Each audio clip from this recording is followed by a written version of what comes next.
Ilang taon akong nakaparada. Pinatay ang makina, pinasara ang mga bintana. Tiniis ang init, ang ambon, ang bawat daang taon na lumipas. Dahil may pangakong binalot ng tiwala na darating ang araw, isasakay muli sa upuang walang laman, na may hawak muli sa manubela ng buhay kong patagal nang nakatigil. Hinintay kita, hinintay kita hanggang sa magmansya ang kalawang, hanggang sa ang gulong ko ay lumubog na sa lupang inaapakan. At dumating ka, sumakay ka, buhay na buhay ang tunog ng makina. Umabante tayo ng kaunti. Akala ko tapos na ang yugto ng pagiging mapag-isa sa gray. Pero hindi ko inaasahan. Ginamit mo lang pala ako para sa isang maikling biyahe. Pagkatapos ng ilang pasada, umarada ka sa gilid. Pinatay mo ang susi. Bumaba ka. Sinarado ang pinto ng napakalakas.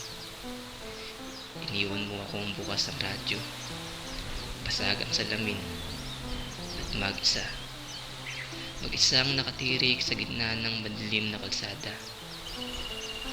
Ngayon, hindi ko na alam kung paano aandar. Masyadong mabigat ang karga sa likod, punong-puno ng mga bagaheng hindi ko naman pag-aari. May sira ang preno. Hindi ko mapigilan ng pag-agos ng mga luha gabi-gabi.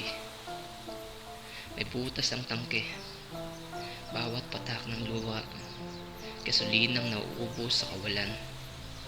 Kapag sumasapit ang dilim, doon lumalabas ang usok sa aking makina. Doon sumasabog ang bigat ng mga problemang hindi ko may paliwanag.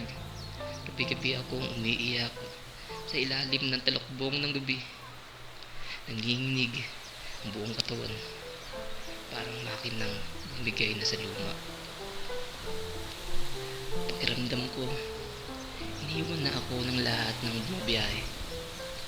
Nilalagpasan lang ako ng mga rumaragasang sasakyan sa expressway.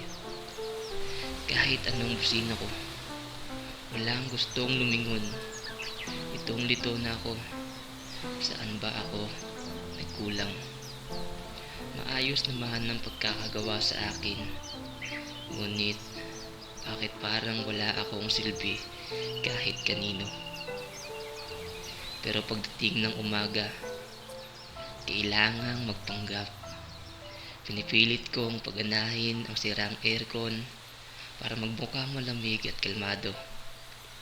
Pinipilit kong sindihan ng headlight para magmukhang maliwanag ang salubong sa tao. Kapag nakikisalimuha sa iba, todo ang forma, kunwari ay bago ang pintura, kunwari ay kondisyon ng makina, kunwari ay masaya ang biyahe. Ngunit ang totoo, pilit lang ang bawat pagandar.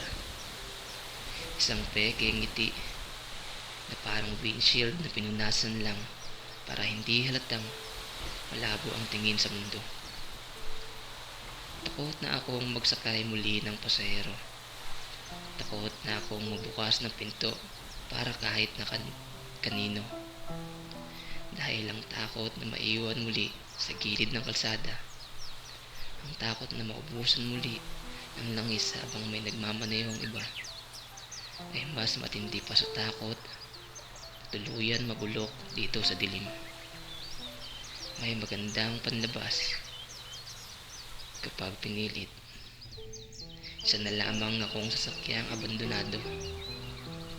Ngunit sa loob, wasak, sira, at hindi na alam kung paano muling gagana.